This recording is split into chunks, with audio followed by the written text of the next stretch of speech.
Hello everyone and welcome back to a new video. In this video, I'm going to show you guys how you can fix OneDrive desktop unavailable. So if you guys want to learn how to do it, just follow the steps that I'm going to show you. As you can see guys, I'm right now on my desktop on my computer.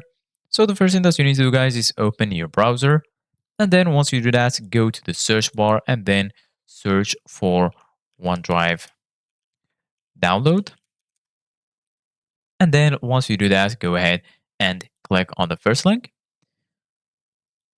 So just click on this link right here. And then right here, you're going to find two options, start OneDrive or download OneDrive. Go ahead and click on download OneDrive and then just wait for OneDrive setup to download. Once it finishes downloading, just go ahead and click on it. And then you're going to be able to install the OneDrive on your computer. Once you install it, go to the start menu and then search for OneDrive. Then click on open. And then once you open OneDrive, this will take you to this page right here. Or if it's your first time, this icon will appear here in the bottom. Click on it, and then you're going to be able to log into your account. Just log into your account, and then this folder will be added here in the File Explorer, which is your OneDrive folder.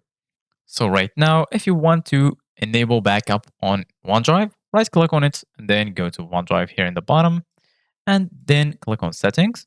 And this will take you to this window right here. Once you're here, just go to sync and backup, click on manage backup, and then you can enable backup for your documents, pictures, desktop, music, and videos. And then once you finish, you can click on save changes and then you're good to go. So this is us guys for today's video. Thank you guys for watching. See you guys in the next video.